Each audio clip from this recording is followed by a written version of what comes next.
बिहार के पटना जिले के पालीगंज गांव में एक बहुत ही प्यारी सी कन्या का जन्म हुआ। कन्या अत्यंत सुंदर थी। उसके माता पिता अथवा रिश्तेदारों ने जन्म पर खुशियां मनाई। घर में उत्सव जैसा माहौल था।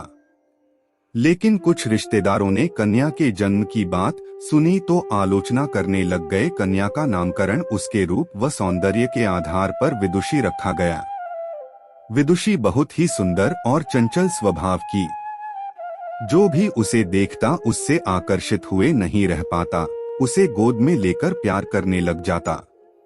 उसके माता पिता उसे बहुत स्नेह करते थे अथवा उसे कलेजे से लगाए रखते थे।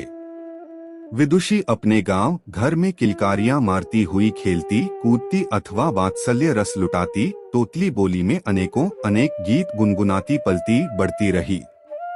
You can defeat every kind of fear through bravery. समय के साथ वह बड़ी होने लगी। उसके माता पिता ने गांव के विद्यालय में ही दाखिला करवा दिया। वह पढ़ने लिखने में अव्वल थी, जो उसे कक्षा में और बच्चों से अलग करता था। वह जब केवल 8 वर्ष की हुई तभी उसके पिताजी का स्वर्गवास हो गया। फिर वह मानसिक रूप से परेशान रहने लगी, किंतु फिर भी वह पढ़ लिख कर आगे बढ़ती रही। उसे बचपन से ही क्रिकेट, फुटबॉल व वॉलीबॉल आदि अनेक खेल खेलने का शौक था। वह अभ्यास करती थी, उसमें लगन था, जिसके कारण वह एक राष्ट्रीय खिलाड़ी भी बन गई। विदुषी एक साधारण परिवार में जन्मी थी। धन के अभाव से उसने हार नहीं मानी। उसने कॉलेज से लॉ बटा वकालत की परीक्षा भी पास कर ली।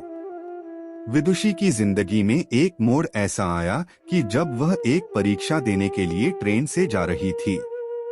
रास्ते में असामाजिक तत्वों ने ट्रेन पर हमला कर दिया।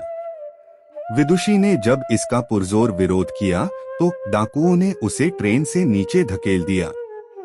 इस कृत्य से उसका एक पैर ट्रेन की चपेट में आकर कट गया।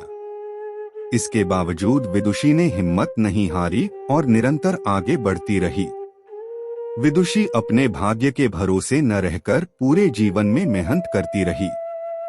उसके नेक इरादे ने एक दिन एवरेस्ट की चोटी भी लांघ दी। अपने देश भारत का झंडा एवरेस्ट की चोटी पर गर्व से लहराता हुआ विदुषी और उसके जज्बे को सलाम कर रहा था।